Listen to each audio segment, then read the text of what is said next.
Emanuel Bach was also such a good example of building a bridge between the past and the future.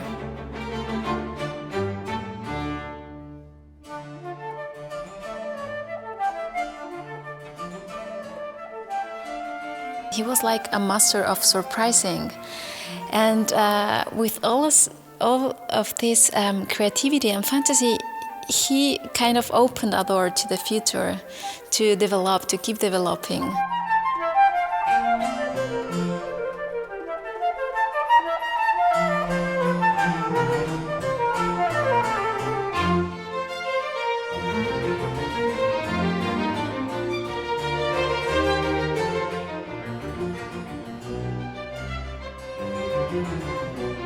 I choose first the arrangement that Henze made of Carl Philipp Emanuel Bach Cembalo Fantasy.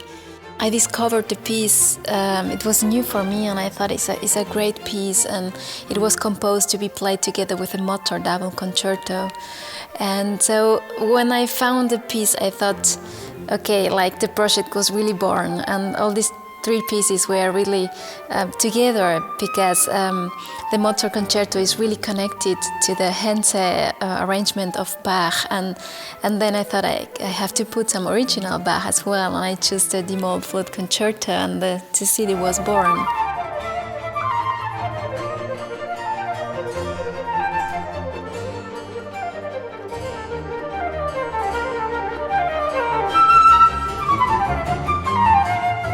We are very lucky to have had a wonderful duke who was very musical in France, who had asked Mozart to please write a concerto for him. And he had a very talented daughter who played the harp. And Mozart, I think, liked her a lot, and he said, "Elle joue magnifiquement la harpe." And therefore he did write the concerto for flute and harp. It was written very quickly, actually, like many pieces of Mozart. He wrote it like this. It's a wonderful concerto. It's a very romantic piece of his, especially the second movement. And we are happy to have at least that one concerto. I found always wonderful how Mozart and Carl Philipp Emanuel Bach are connected in a way of how creative and how much fantasy they have, and how they managed to create this magic inside of such concrete forms and structures.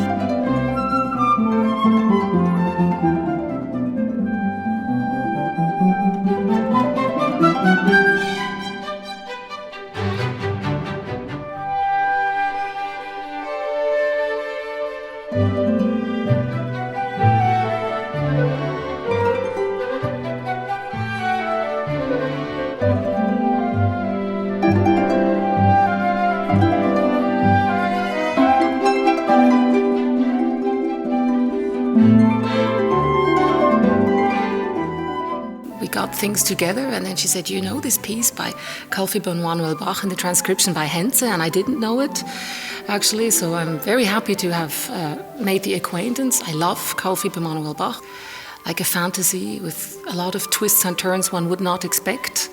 This is certainly a version with a lot of twists and turns one does not expect at all. I think Henze did a very good job.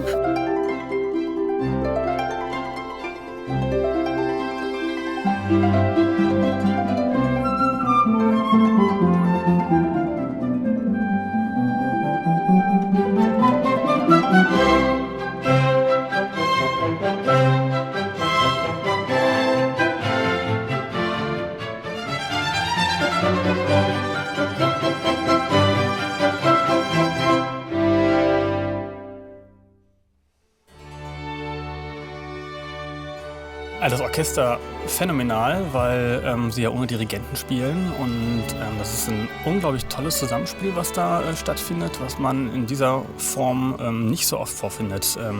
Vielleicht natürlich gerade, weil kein Dirigent da ist, weil jeder sitzt sozusagen förmlich auf der Stuhlkante. Das hört man, und dadurch sind alle unglaublich dabei und machen mit, und das ist phänomenal. Der Ensembleklang ist toll.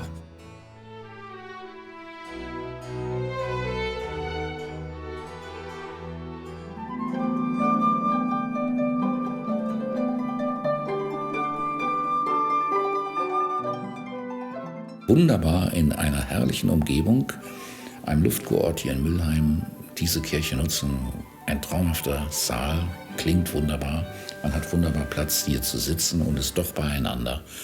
Und hat dann die ideale auch Umgebung, die man braucht, um sowas zu machen.